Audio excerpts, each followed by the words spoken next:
kami menyaksikan ada sedimentasi, kami juga kemudian menyaksikan ada tongkang-tongkang yang membawa nikel dari Raja Ampat ke Weda. Nah, tongkang-tongkang ini termasuk salah satu yang berpotensi merusak terumbu karang. Jadi ketika itu adalah pulau-pulau kecil yang punya nilai kerawanan, kerentanan yang tinggi. Kenapa? Biasanya pulau kecil kan terisolasi dia. Kalau seandainya mereka terjadi perubahan atau degradasi, itu amat sangat lama. Kan cenderung mereka akan permanen.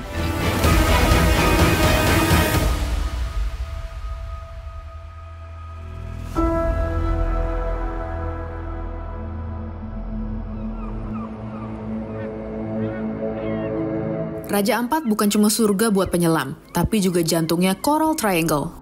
Rumah buat ribuan spesies laut dan salah satu ekosistem terkaya di dunia. Tapi belakangan pulau-pulau kecilnya mulai rusak. Bukan karena turis, tapi karena tambang nikel. Yap, sebelum kasus ini viral, pasti banyak yang gak ngeh kalau aktivitas tambang di Raja Ampat udah ada sejak akhir 90-an. Dan makin kelihatan sejak 2021 pas beberapa perusahaan mulai eksplorasi. Yang bikin tambah panas, beberapa tambangnya ternyata masuk wilayah geopark UNESCO. Publik marah, media sosial gempar. Sampai akhirnya 4 izin tambang dicabut. Dengan mempertimbangkan berbagai hal, Bapak Presiden memutuskan. Memperhatikan semua yang ada, mempertimbangkan secara komprehensif. Dan Bapak Presiden memutuskan bahwa 4 IUP yang di luar Pulau Gak itu dicabut. Ada beberapa alasan kenapa izin tambang ini dicabut. Pertama, ada pelanggaran lingkungan. Kedua, berada di kawasan geopark Raja Ampat yang seharusnya dilindungi. Ketiga, belum punya rencana kerja dan anggaran belanja. Dan terakhir, ada penolakan dari Pemda dan tokoh masyarakat. 5 pulau di Raja Ampat dijajal perusahaan tambang nikel yang berbeda-beda. Beberapa petingginya bukan orang sembarangan. Sebut saja Freddy Numberi, mantan menteri zaman SBY, ada juga keluarga konglomerat Indonesia. 2 perusahaan mendapat izin dari pemerintah pusat dan 3 lainnya dapat izin dari pemerintah daerah. Pulau-pulau cantik ini ternyata nggak bisa ditambang sembarangan. Kenapa? Karena menurut Undang-Undang Nomor 1 Tahun 2014 tentang pengelolaan pesisir dan pulau-pulau kecil, pulau yang luasnya di bawah 2.000 km persegi nggak boleh dipakai buat tambang. Dan banyak pulau di Raja Ampat, termasuk Pulau Gak, luasnya bahkan kurang dari 60 km persegi. Bukan tanpa alasan ya, masalahnya pulau kecil ini gampang rusak. Sekali hutannya dibuka, tanahnya longsor, lumpur turun ke laut, dan terumbu karang bisa mati. Sekali rusak, pulihnya bisa ratusan tahun, atau nggak pulih sama sekali. Raja Ampat dibilang jantungnya Coral Triangle. Karena memang di sana terdapat 75% koral yang ada di dunia. Dan itu tentu perairannya nggak dalam-dalam banget gitu. Jadi kalau misalnya ada transportasi tongkang di sana, pasti akan merusak terumbu karang. Greenpeace yang ngeviralin tagar Save Raja Ampat ini menyaksikan langsung kerusakan yang terjadi. Dari udara, beginilah kondisi sebagian pulau kecil di Raja Ampat. Hutan gundul, aliran lumpur ke laut, dan karang yang makin terancam. Jejak tambang ninggalin luka di surga tropis ini. Di Pulau KW kami menyaksikan ada sedimentasi karena memang di pulaunya juga sudah ada pembukaan hutan dan itu penambangan sudah dimulai. Dan dari situ juga kami melihat adanya sedimentasi. Jadi pada saat hujan aliran turun ke bawah, sedimentasi dari tambang itu merusak terumbu karang. Kami juga kemudian menyaksikan ada tongkang-tongkang yang membawa nikel dari Raja Ampat ke Weda. Nah, tongkang-tongkang ini termasuk salah satu yang berpotensi merusak terumbu karang. Karena wilayah Raja Ampat ini adalah perairan dangkal sebenarnya. Tapi pihak perusahaan punya pembelaan sendiri. Salah satunya PT KW yang klaim AMDAL-nya udah dikaji para pakar. Kami memiliki AMDAL ini sudah dikaji oleh beberapa pakar. Pakarnya itu profesor, doktor, gitu kan. Bahkan Kementerian Lingkungan Hidup itu kita sudah diuji dokumen AMDAL kita itu. Sejauh mana limbah itu yang akan mencemari Raja Ampat itu sudah terkapar. Itu nggak mungkin para pakar itu menganalisis itu dengan seriusnya. Itu kalau seandainya para pakar itu tidak setuju dengan dokumen AMDAL 3, kami nggak akan bisa nambah. Itu semua ada kajian ya Bapak Ibu semua. Ada kajian Pulau Awe itu dikaji benar-benar AMDALnya oleh para pakar. Padahal ada sanksi bagi yang melanggar. Nggak main-main, penjara sampai 10 tahun dan denda maksimal 2 miliar rupiah.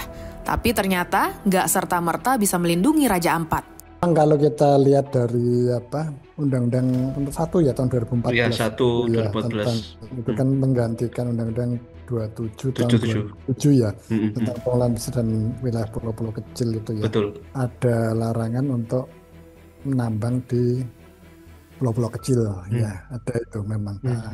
Dan standar atau ukuran pulau kecil kan juga sudah ada kriterianya. Nah, cuma ternyata di situ juga ada pasal yang istilahnya itu lentur gitu. Jadi pasal yang memungkinkan untuk melakukan kegiatan penambangan sebetulnya di situ. Nah mungkin itu yang jadi celah itu yang mungkin bisa masuk. Nah jadi kalau itu memang diperlukan, cuma ada syaratnya memang.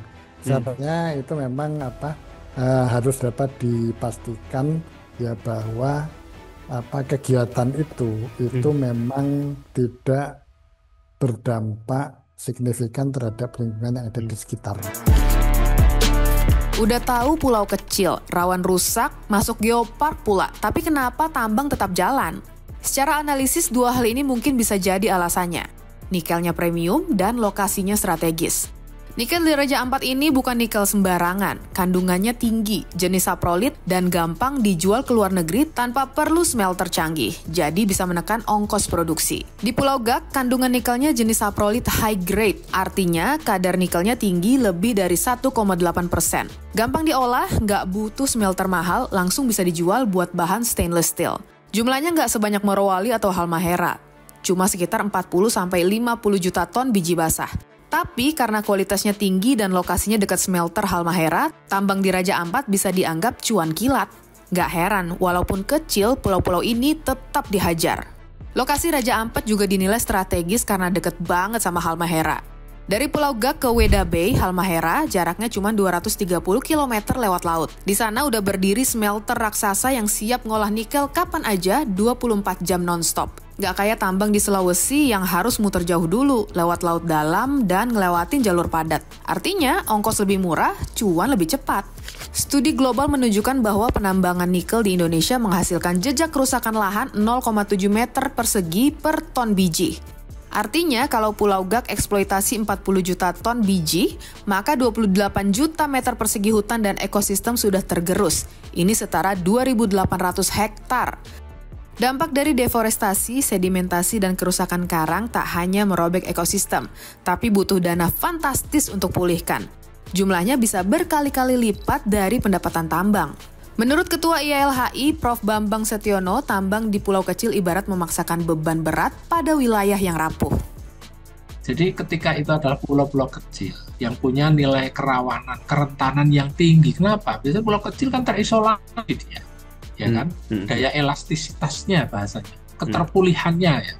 Kalau seandainya mereka terjadi perubahan atau degradasi, itu amat sangat lama. Kan cenderung mereka akan permanen gitu loh. Ini saya mengatakan demikian karena memang ya ketika pulau-pulau kecil daya dukung lingkungannya itu memang sangat rentan gitu. Itu substansinya itu dulu dipegang gitu. Nah. Sejauh ini pemerintah lewat Kementerian Lingkungan Hidup tegas bersikap bahwa mereka nggak bakal membiarkan kerusakan terjadi di wilayah yang jadi rumah bagi 75% spesies karang dunia. Ini bukan cuma soal nikel, tapi soal bagaimana kita melindungi warisan dunia supaya nggak dikorbankan demi cuan sesaat. Emang mau cepat untung tapi ninggalin laut yang rusak selamanya? Karena sekali Raja Ampat hilang, nggak bisa dibeli ulang.